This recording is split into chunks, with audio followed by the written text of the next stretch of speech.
मत्ती रचित सुसमाचार 10वां अध्याय।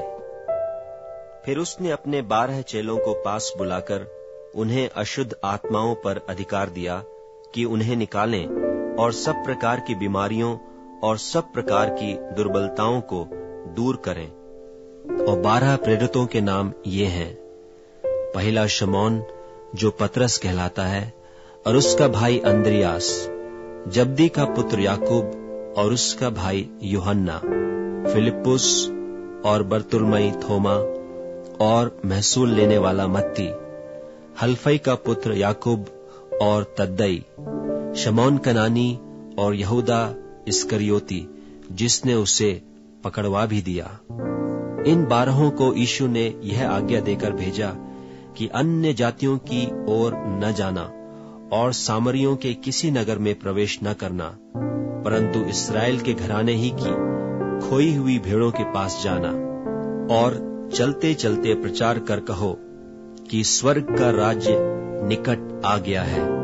बीमारों को चंगा करो, मरे हुओं को जिलाओ, कोढ़ियों को शुद्ध करो, दुष्टात्माओं को निकालो। तुमने सेंत मेत पाया है, सेंत मेत दो। अपने पटकों में न तो सोना और न रूपा और न तांबा रखना। मार्ग के लिए न झोली रखो, न 2 कुर्ते, न जूते और न लाठी लो, क्योंकि मजदूर को उसका भोजन मिलना चाहिए। जिस किसी नगर या गांव में जाओ तो पता लगाओ कि वहां कौन योग्य है, और जब तक वहां से न निकलो उसी के यहां रहो, और घर में प्रवेश करते हुए उसको आशीष देना। यदि उस घर के लोग योग्य होंगे तो तुम्हारा कल्याण उन पर पहुंचेगा, परंतु यदि वे योग्य न हो तो तुम्हारा कल्याण तुम्हारे पास लौट आएगा। और जो कोई तुम्हें ग्रहण न करे और तुम्हारी बातें न सुने, उस घर या उस नगर से निकलते हुए अपने पांवों की धूल झाड़ डालो। मैं तुमसे सच कहता हूं कि न्याय के दिन उस नगर की दशा से सदोम और अमोरा के देश की दशा अधिक सहने योग्य होगी। देखो, मैं तुम्हें भेड़ों की नाई भेड़ियों के बीच में भेजता हूं। सो सांपों की नाई बुद्धिमान और कबूतरों की नाई भोले बनो, परंतु लोगों से सावधान रहो, क्योंकि वे तुम्हें महासभाओं में सौंपेंगे और अपनी पंचायतों में तुम्हें कोड़े मारेंगे। तुम मेरे लिए हाकिमों और राजाओं के सामने उन पर और अन्य जातियों पर गवाह होने के लिए पहुंचाए जाओगे। जब वे तुम्हें पकड़वाएंगे तो यह चिंता न करना कि हम किस रीति से या क्या कहेंगे, क्योंकि जो कुछ तुमको कहना होगा वह उसी घड़ी तुम्हें बता दिया जाएगा, क्योंकि बोलने वाले तुम नहीं हो, परंतु तुम्हारे पिता का आत्मा तुम में बोलता है। भाई भाई को और पिता पुत्र को घात के लिए सौंपेंगे, और लड़के वाले माता पिता के विरोध में उठकर उन्हें मरवा डालेंगे। मेरे नाम के कारण सब लोग तुमसे बैर रखेंगे, पर जो अंत तक धीरज धरे रहेगा उसी का उद्धार होगा। जब वे तुम्हें एक नगर में सताएं तो दूसरे को भाग जाना। मैं तुमसे सच कहता हूं, तुम इस्राएल के सब नगरों में न फिर चुकोगे कि मनुष्य का पुत्र आ जाएगा। चेला अपने गुरु से बड़ा नहीं, और न दास अपने स्वामी से। चेले का गुरु के और दास का स्वामी के बराबर होना ही बहुत है।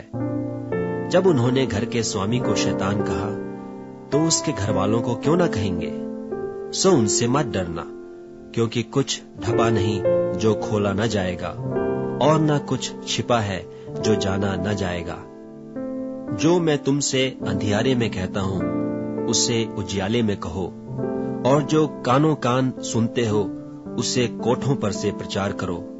जो शरीर को घात करते हैं पर आत्मा को घात नहीं कर सकते, उनसे मत डरना, पर उसी से डरो जो आत्मा और शरीर दोनों को नरक में नाश कर सकता है। क्या पैसे में 2 गरैये नहीं बिकती? तो अभी तुम्हारे पिता की इच्छा के बिना उनमें से एक भी भूमि पर नहीं गिर सकती।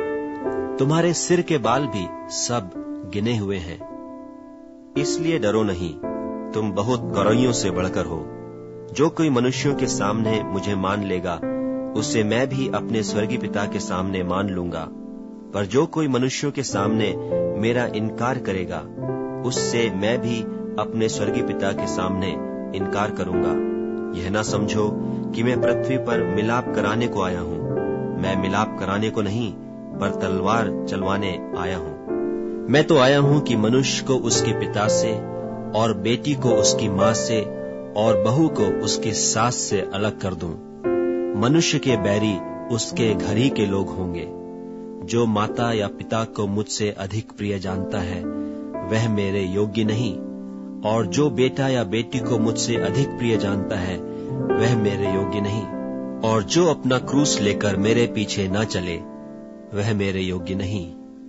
जो अपने प्राण बचाता है, वह उसे खोएगा, और जो मेरे कारण अपना प्राण खोता है, वह उसे पाएगा। जो तुम्हें ग्रहण करता है, वह मुझे ग्रहण करता है, और जो मुझे ग्रहण करता है, वह मेरे भेजने वाले को ग्रहण करता है।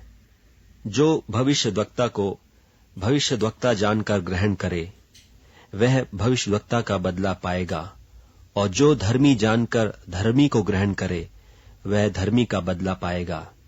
जो कोई इन छोटों में से एक को चेला जानकर केवल एक कटोरा ठंडा पानी पिलाए, मैं तुमसे सच कहता हूं, वह किसी रीति से अपना प्रतिफल न खोएगा।